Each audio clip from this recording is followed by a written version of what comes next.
समय आने पर सबने शरीर छोड़ना पड़ेगा। ठेका पूरा हुआ जब सब कोई तजे शरीर, क्योंकि ये ठेका हमारा, यानी जितना समय आपका वहां डिपॉजिट है, आपके पुण्य उसके आधार से आपको श्वास गिन के दे रखे, और जब ये पूरे हो जाएंगे आपको जाना पड़ेगा। फिर दादू साहब कहते हैं कि जो सच्चे नाम से जुड़ा हुआ है उसको काल नहीं पकड़ सकता, उसको काल नहीं कैच कर सकता। जैसे गरीबदास साहब जी ने भी यही प्रमाण दिया था कि धर्मराय दरबार में देई कबीर तलाक, मेरे भूले चूके हंस को तू पकड़िए मत कजाक। कबीर जी ने धर्मराज को जाकर धिक्कारा था, फटकारा था कि ओ कजाक, ए निकम्मी आत्मा, खबरदार जब मेरे कबीर जी के हंस को, जो मेरे सच्चे संत से उपदेश प्राप्त प्राणी को तू नहीं पकड़ेगा, ना उसका अकाउंट करेगा। और कहते हैं कर्म भ्रम ब्रह्मंड के मैं पर मैं करहूं नेस, जिन हमरी दोही दी सो करो हमारा पेश। तो यहां क्या बताते हैं, ठेका पूरा होवे जब सब कोई तजे शरीर, दादू काल पकड़े नहीं जपे जो नाम कबीर। कबीर परमेश्वर की महिमा से परिचित है, जो सच्चे नाम का जाप करता है उसको काल नहीं रोक सकता, उसको पकड़ नहीं सकता। आदमी की आयु घटे तब यम घेरे आए, सुवर्ण किया कबीर का दादू लिया बचाए। जो सत भक्ति नहीं करते, आन उपासना करते हैं, या भक्ति बिल्कुल नहीं करते, घूटी सूटी लाते हैं, हुक्का पाड़े, तमाकू पीवे, खावे, भांग पीवे, जब वो मृत्यु होगी तो उनको यम के दूत आकर पकड़ लेंगे। और जो परमात्मा की भक्ति करते हैं उनके निकट यम के दूत नहीं आ सकते। कबीर जी की जो भक्ति करते हैं सच्चे नाम के आधार से, यथार्थ मंत्र से। मेट दिया अपराध सब आ मिले छन माही, दादू संग ले चले वो कबीर चरण की छाही। अब जैसे गरीबदास जी ने बताया कि परमेश्वर कबीर जी ने कहा थे, कर्म भ्रम ब्रह्मंड के मैं पल में करहूं नेश, नष्ट कर दूंगा, ऐसे मार दूंगा, यानी सारे अपराधों का नाश कर दूंगा मेरी प्यारी आत्मा का। और जिन हमरी दोही दी सो करो हमारे पेश, तू मत पकड़ना, मेरे पास भेज देना। तो यहां दादू साहब कहते हैं कि मेट दिया अपराध सब है हमारे पिछले जन्म जन्मांतर के। जब सच्ची लगन देखेगा प्रभु कबीर जी कि अब ये मेरी आत्मा मेरे अतिरिक्त किसी और इष्ट पर आश्रित नहीं रहा, यानी पतिव्रता पद पर जब हम आ जावांगे, हम अन व्यभिचारिणी भक्ति जब करेंगे, तब परमात्मा हमारे सब पापों को नाश कर देगा। मेट दिया अपराध सब आ मिले छन माही, दादू संग ले चले कबीर चरण की छाही। सेवक देव निज चरण का दादू अपना जान, और भृंगी सत कबीरे ने कीन्या आप समान। दादू अंतर्गत सदा छिन छिन सुमन ध्यान, वारो नाम कबीर पर पल पल मेरा प्राण। सुन सुन साख कबीर की काल नवावे माथ, धन धन तीनों लोक में है दादू जोड़े हाथ। दादू साहब जी कह रहे हैं कि कबीर परमात्मा की महिमा जहां भी कोई परम संत सुनाता है तो काल के भी धक्का लगता है और हाथ जोड़ता है कि भगवान तो भगवान है, वो तो पूर्ण परमात्मा ही है। सुन सुन साख कबीर की, साख, साख माने महिमा, उसकी समर्थता को सुनकर, और काल नवावे माथे, ऐसे अपना मस्तक झुका लेता है जब उस प्रभु की चर्चा उसके कानों में पड़ती है। और धन धन तीनों लोक में दादू जोड़ा हाथ, कबीर जी को नमस्कार करता हूं मैं। अब क्या बताते हैं, केरी नाम कबीर का यो विषम काल गजराज, दादू भजन प्रताप से ये भाग्य सुनत आवाज। कितनी अच्छी तुलनात्मक महिमा की है दादू साहेब जी ने कि 21 ब्रह्मांड में ये काल ज्योति निरंजन ब्रह्म यहां की बहुत तगड़ी पावर है। अब जैसे जंगल में एक हाथी होता है, वो अन्य प्राणियों से तो बहुत तगड़ा, उसके सामने कोई टिकने वाला नहीं, लेकिन शेर के सामने जब शेर गरजता है, दहाड़ मारता है तो लीद कर देता वो हाथी और चिंगाड़ मार कर भाग लेता। दूर से भी आवाज सुन लेता है तो दहाड़ सुनता है शेर की। तो परमात्मा दादू साहब कहना चाहते हैं कि ये काल भी कोई छोटी शक्ति नहीं है। जो ब्रह्मा विष्णु महेश जैसी महापुरुषों के इन शक्तियों को भी रोबोट से चला रहा है, इनकी रेल बना रहा है, वो कितना पावरफुल होगा। आप जी को तो एक पित्र भूत विरान माटी कर दे आपकी तय, और वो ब्रह्मा विष्णु महेश तो बहुत शक्ति है, वो तो क्या कर दें आपके साथ। और उनको भी वो काल ऐसे घुमा रहा, नचा रहा है, और वो कितनी शक्ति होगी। जैसे हाथी समझ लो, ये हाथी है, और कबीर परमात्मा को बब्बर शेर समझ लो। कहते हैं केरी नाम कबीरी का विषम काल गजराज, दादू भजन प्रताप से यू भाग्य सुनत आवाज, भागत सुनत गाज। अब जैसे केरी तो कबीर परमात्मा को तो केहरी यानी बब्बर शेर समझो, यानी उस परमात्मा की भक्ति शक्ति, उसका नाम सिमरन बब्बर शेर समझ लो। और काल को समझ लो हाथी गजराज। गजराज माने हाथियों में भी तगड़ा हाथी, उनका सरदार, उनका मुखिया। और नाम की इस कबीर परमात्मा की भक्ति का आगे वो इन्हों डांक ठोक दे, भाग जाता, दौड़ जाता है, दूर हो जाता है। केरी नाम कबीरी का विषम काल गजराज, दादू भजन प्रताप से ये भाग्य सुनत आवाज। एक पल नाम कबीरे का दादू मन चित लाए, अष्टि के असवारे को स्वान काल नहीं खावे। अब किसी तुलना की है अपने परम पिता परमात्मा कबीर जी की शक्ति की, कि जो प्यारी आत्मा, जो पुण्यात्मा परमात्मा कबीर जी की शरण में आगे हैं पूर्ण संत के द्वारा। वैसे नहीं कबीर पंथी कर ना जाने कितने, उनका नहीं कोई, उनको वहां वो कबीर पंथी नहीं है, वो कबीर जी की शरण नहीं है, क्योंकि उनके पास वो मंत्र नहीं है जिससे काल डरे। इस पृथ्वी पर वर्तमान में इस दास के अतिरिक्त किसी के पास अधिकार नहीं है ये सच्चा नाम देने का, सत्य नाम देने का और सार नाम देने का। और ये ज्ञान किसी के पास नहीं है, ना कबीर पंथियों के पास है, औरों के पास तो होगा ही कहां। तो इसके अतिरिक्त किसी के पास भी ये नाम नहीं। तो इस नाम की कितनी महिमा है। जिसने परमात्मा कबीर जी का सच्चा नाम ले लिया इस दास के द्वारा, तो वो कितना काल की पहुंच से कितना दूर हो जाता है, कितना ऊपर उठ जाता है। जैसे हाथी के ऊपर बैठे किसी व्यक्ति को और कुत्ता हानि नहीं पहुंचा सकता, हाथी पर बैठे हुए व्यक्ति को कुत्ता श्वान कुछ भी हानि नहीं कर सकता, वो चाहे बेशक भौंकता रहे।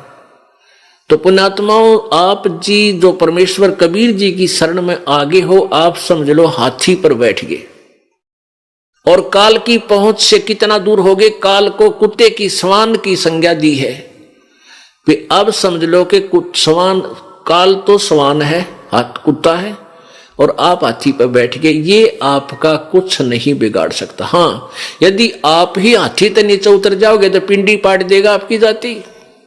हाथी से उतरने का अर्थ है कि आपने यदि नाम तोड़ दिया, नाम टूट गया, तो परमात्मा की ओट हट गई, वो शरण थी, वो आड़ थी, जो सहारा था, मालिक ने वापस ले लिया। फिर तो काल आप पर खाओगा। तो इसलिए परमात्मा को हमने समझना है और उसके ज्ञान के आधार से हमने चलना है। पल एक नाम कबीर का दादू मन चित लावे, हाथी के असवार को स्वान काल नहीं खाए। सुमरत नाम कबीर का कटे काल की पीर, दादू दिन दिन ऊंचा होवे है परमानंद सुख सीर। परमात्मा के कबीर जी के सच्चे नाम का जाप करने से कटे काल की पीड़, ये काल के द्वारा दी गई यातनाएं, जो दुख आपको दिए जा रहे हैं, सब समाप्त हो जाएंगे। और दादू पल दिन दिन ऊंचे हुए, यानी प्रतिदिन आप की भक्ति बढ़ती चली जाएगी और आपका उत्थान होने लग जाएगा, आपके संकट कटने लग जाएंगे। और फिर परमानंद सुखसीर, परमानंद यानी सबसे श्रेष्ठ आनंद सतलोक में आपका सीर होगा। सीर माने वहां आपका स्थान होगा, आपका हिस्सा होगा, आपका भाग होगा, पार्ट होगा, आपका वहां पर स्थान बन जाएगा, उसमें आपका सीर हो जाएगा, आपका पार्टनरशिप हो जाएगी, यानी आप वहां के भागीदार हो जाओगे, सतलोक के सुख के भागी हो जाओगे, सतलोक चले जाओगे। आगे कितनी प्यारी व्याख्या की है आदरणीय दादू साहिब जी ने परमात्मा की। और संत सब कूप है और केते झरीता नीरे, दादू अगम अपार है ये दरिया सत्य कबीरी। ओह, कहते हैं कई क्या कहते हैं भक्तजन कि एक हमारे गांव में एक संत था, उसने ऐसा चमत्कार कर दिया, हमारे वहां एक बाबा जी था, उसने ऐसा कर दिया। और कहते हैं उन्होंने ऐसा चमत्कार कर दिया। तो उसके विषय में क्या बताते हैं कि जैसे भगवान विष्णु जी, भगवान शिव जी, श्री राम जी, श्री कृष्ण जी, ये भी राम हैं, ये भी साहब हैं, ये भी शक्ति युक्त हैं, ये भी मालिक हैं कुछ क्षेत्र के, और इनमें भी शक्ति है मिलती जुलती भगवान वाली।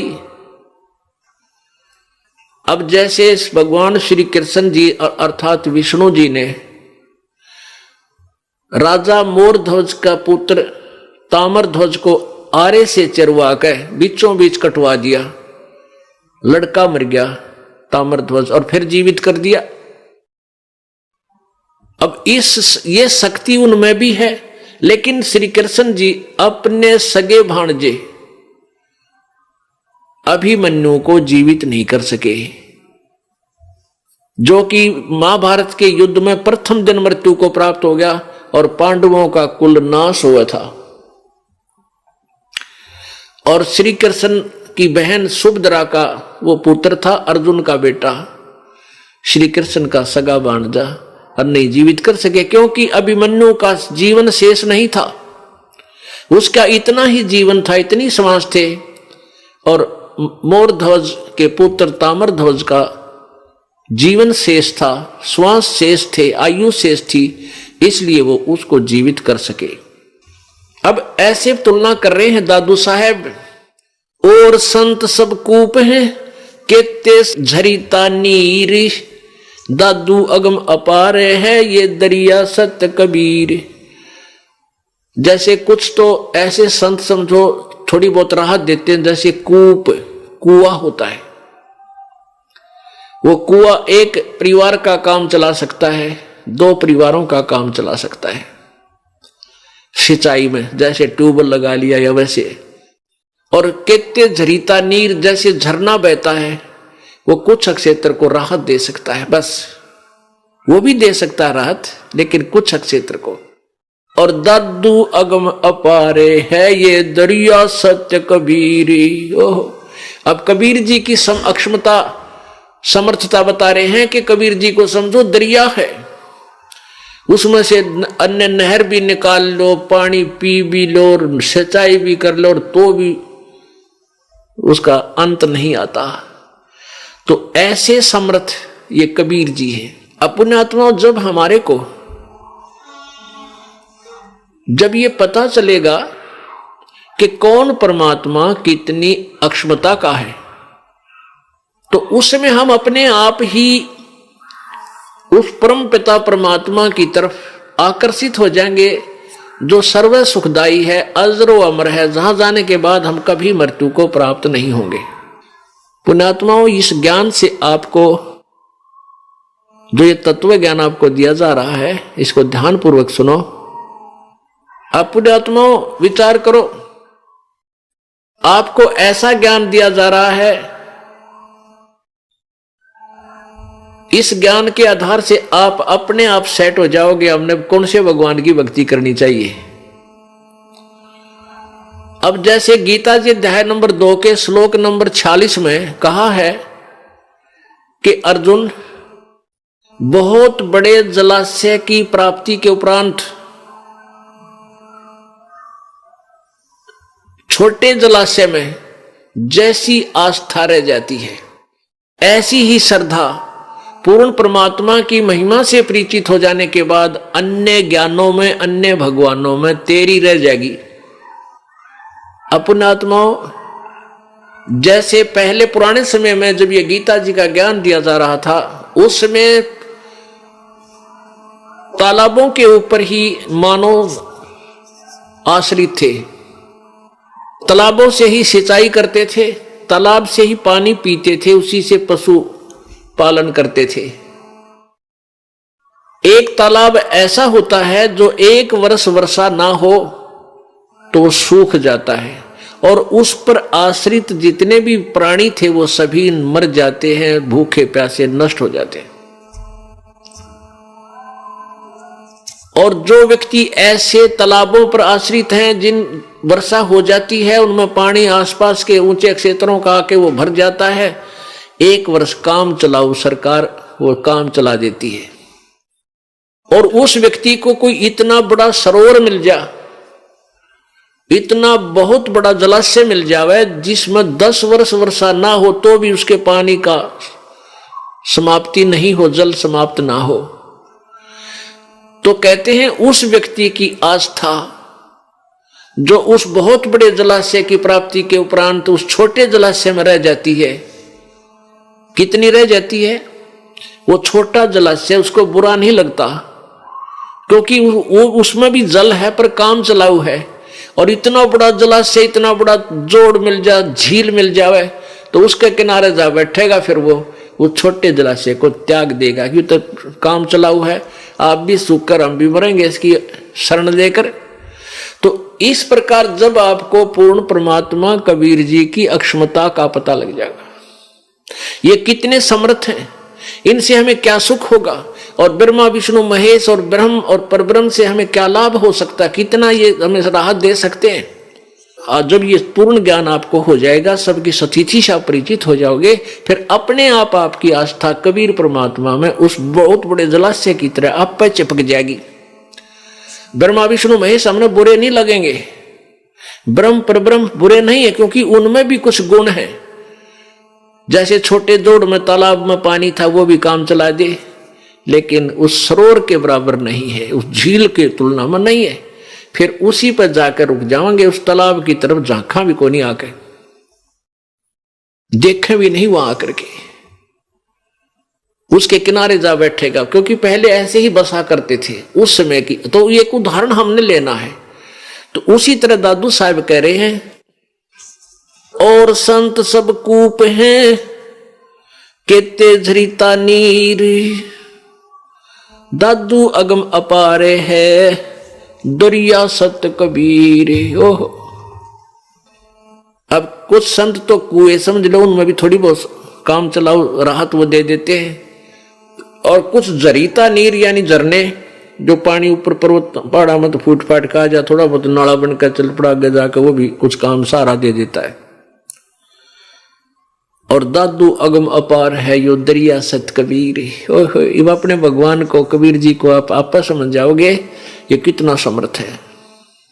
अब ही यानी इसी जन्म में तेरी सब मिटे, अब ही तेरी सब मिटे ये जन्म मरण की पीरी, श्वास उश्वास सुमर ले दादू नाम कबीर। इसी जन्म में, इसी जीवन में, आपके इस मनुष्य जीवन में सच्चा गुरु मिलते ही सच्ची भक्ति करेगा तू, इस जन्म में तेरी जन्म मृत्यु का यो दुख समाप्त हो जाएगा। उस कबीर परमात्मा के द्वारा दिए गए सच्चे नाम का श्वास उश्वास से तू नाम जाप करता रहिए। कोई सरगुण में रीझ रहा, कोई निर्गुण ठहरावे, दादू गत कबीरी की मुझसे कहीं ना जावे। कोई तो निर्गुण बतावे, कोई सरगुण, कहते ही नमराजी हो रहे हैं, और उस परमात्मा की महिमा तो मैं बोल भी नहीं सकता। यानी निर्गुण सरगुण और सब कुछ उसी की सत्ता है, उसी की कृपा है, वही समझा सकता है। उसकी महिमा हम नहीं गा सकते। जिन मोह को निज नाम दिया सोए सतगुरु हमारे, दादू दूसरा कोई नहीं ये कबीर सिरजनहार। पुण्यात्माओं, पवित्र चारों धर्मों के पवित्र सदग्रंथों ने आपके समक्ष पहले सत्संग में प्रमाणित कर दिया गया आपको कि परमात्मा मनुष्य जैसा है, सह शरीर है, उसका नाम कबीर है। अब आपके समक्ष दो पुण्यात्माओं ने, जिन्होंने परमात्मा पाया, उन्होंने आपके समक्ष उनकी साक्ष दे दी, साक्षी दे दी, गवाही दे रहे हैं कि कबीर भगवान है। वो जुल्हा काशी में आया था, वही परमात्मा है और वो समृद्ध शक्ति है। हमने आंखों देखा है, उनको परमात्मा मिला है। अब एक तीसरा उदाहरण आपको देते हैं कि जब परमात्मा कबीर जी, परमेश्वर क्या करते हैं कबीर जी, एक युग में, जैसे सतयुग, त्रेता, द्वापर और कलयुग में, प्रत्येक युग में एक जीवन तो ऐसा जीते हैं, पूरी लीला करते हैं, बालक रूप धारण करते हैं, फिर धीरे धीरे बड़े होते हैं, फिर अपना पूरा ज्ञान प्रचार करके लिपिबद्ध करवा के फिर वो अंतर्ध्यान हो जाते हैं, सहस्री चले जाते हैं। वो नाम उनका पूरे उस युग में चलता है, उसी नाम से उनकी महिमा गाई जाती है। और कुछ ऐसी लीला करते हैं, कहीं जाकर के साधु रूप बनाकर, संत रूप बनाकर कहीं लीला करने लग जाते हैं। ऐसे कबीर जी एक बार लीला कर रहे थे, एक अपना तत्व ज्ञान अपनी प्यारी आत्माओं को समझा रहे थे, उनको सुख देने जाते हैं, उनके गुरु बनते हैं, नाम देते हैं, फिर उनके सुख देते हैं, दुख दूर कर देते हैं। फिर वो प्यारी आत्मा अपने परमात्मा की पूरी सेवा करते हैं साधु संत रूप में। ऐसे ही परमात्मा कबीर जी एक नगर में गए हुए थे और वहां कुछ भक्तों ने उपदेश लिया हुआ था, दीक्षा ली रखी थी, और घर एक ही गांव में, एक नगर में 3-3, 4-4 दिन परमात्मा 5-5 दिन रुक जाते थे। सभी भक्त अपने अपने घर में आहार करवाते थे, सत्संग करवाते थे, अपने परमात्मा के चरण रखवाते थे, क्योंकि प्रत्येक समय में परमात्मा अपने पुण्यात्माओं को अपनी शरण में लेने की अलग अलग विधि अपनाता रहता है। तो जिस भी भक्त का नंबर आवे, गुरुजी आवेंगे, भक्त आवेंगे तो बहुत अच्छा भोजन बनावे, देसी घी का हलवा बनावे और खीर बनावे।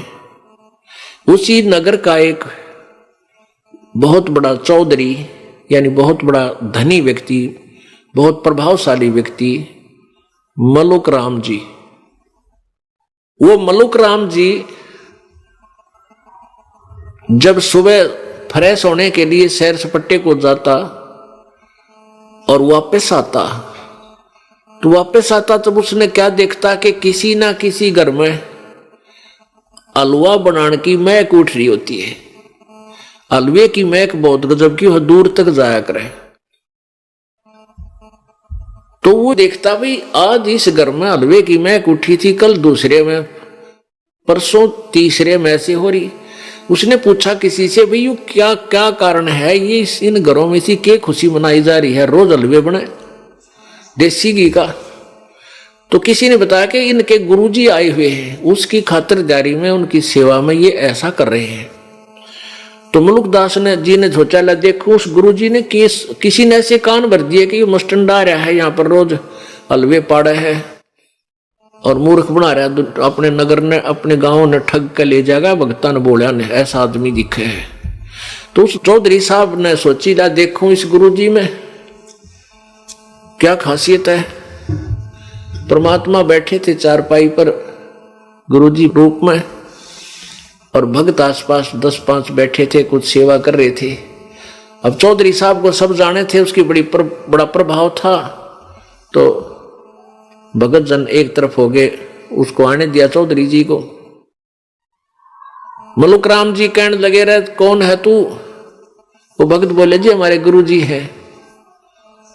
मुल्क राम कहने लगा तू अपना करके क्यों नहीं खाता भाई, कि मैं धंधा कराया करे, अच्छा जवान दिखा है, हस्त पूरा स्वस्थ शरीर तेरा, हष्ट पुष्ट है, तू काम करके खाया कर, क्यों दुनिया को गुमराह कर रहा है, क्यों ठगी करके खाता है।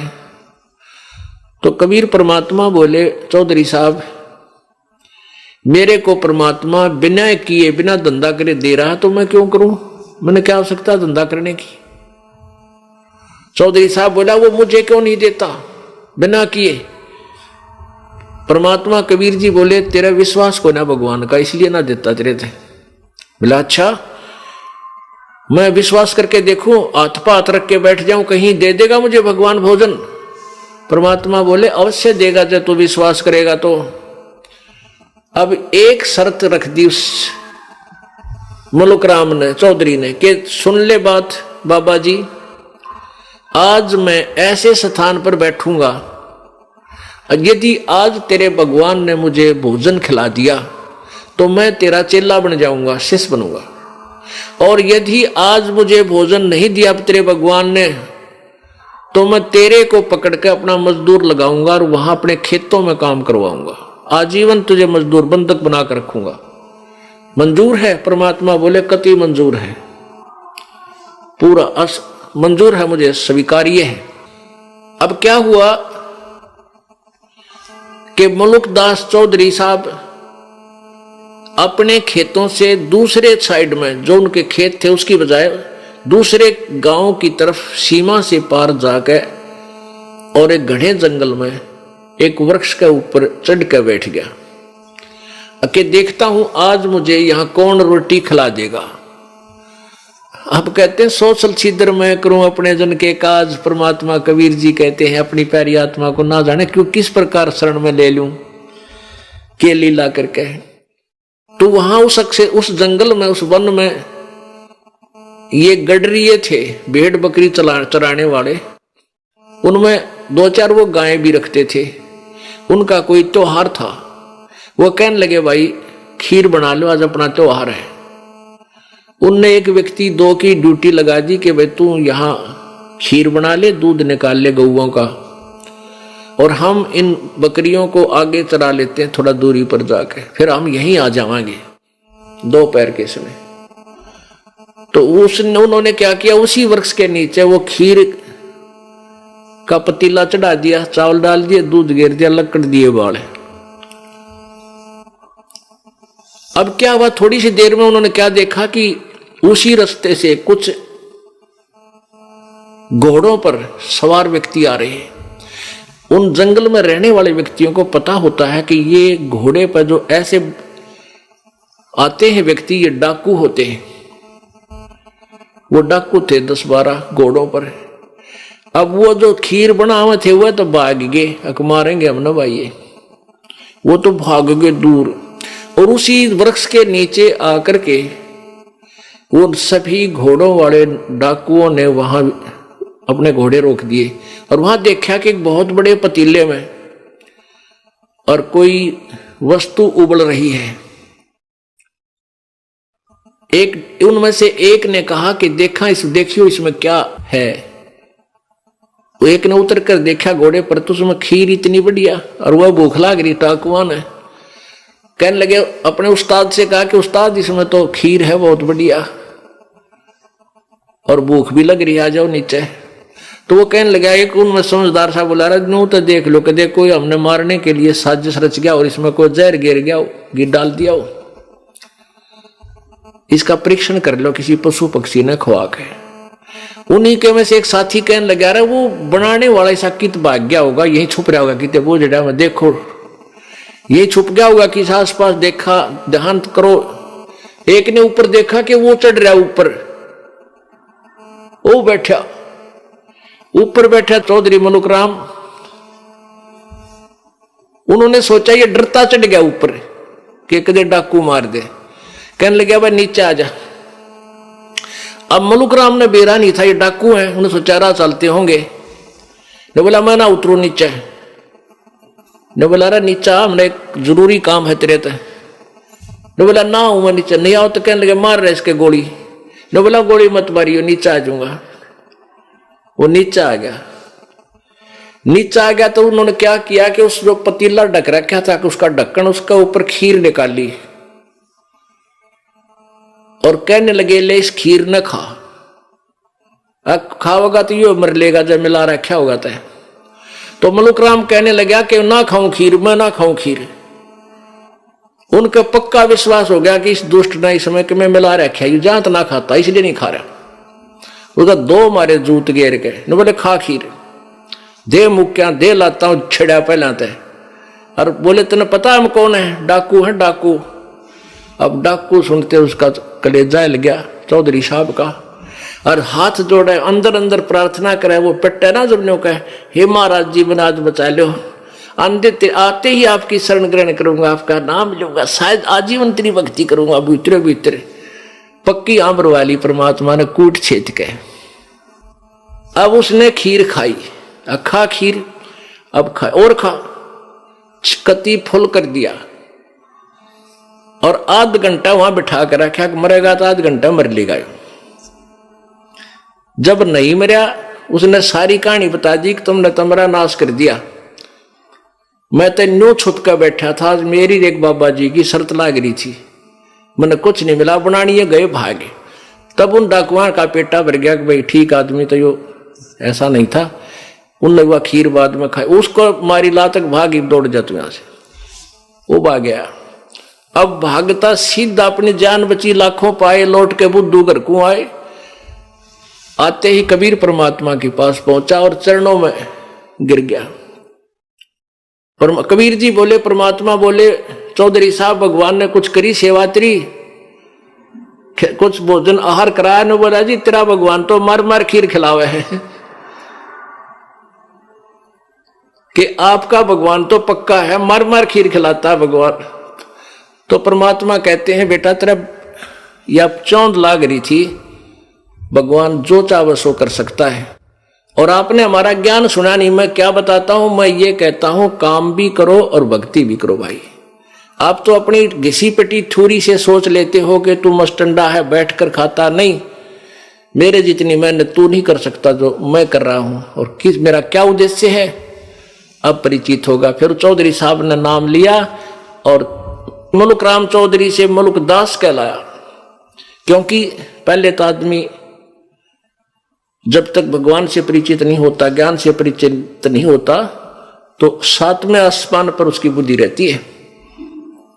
उसमें सौ विकार, अभिमान, जाति का, धन का, शक्ति का, अपनी ताकत का, पता नहीं कितने गोबर भरे रखे। और जब ज्ञान हो जाता है, जब वो जीव का जीव होता है, उसको पता है तू जीव है, तेरी कोई औकात नहीं है। मर्द गर्द में मिल गए वो रावण से रणधीर, कंस के सी चाणोरे से वो हिरणाकुश बलबीर। तेरी क्या बुनियाद है तू जीव जन्म धर लेत, गरीबदास हरि नाम बिना तेरा खाली रह जा खेत।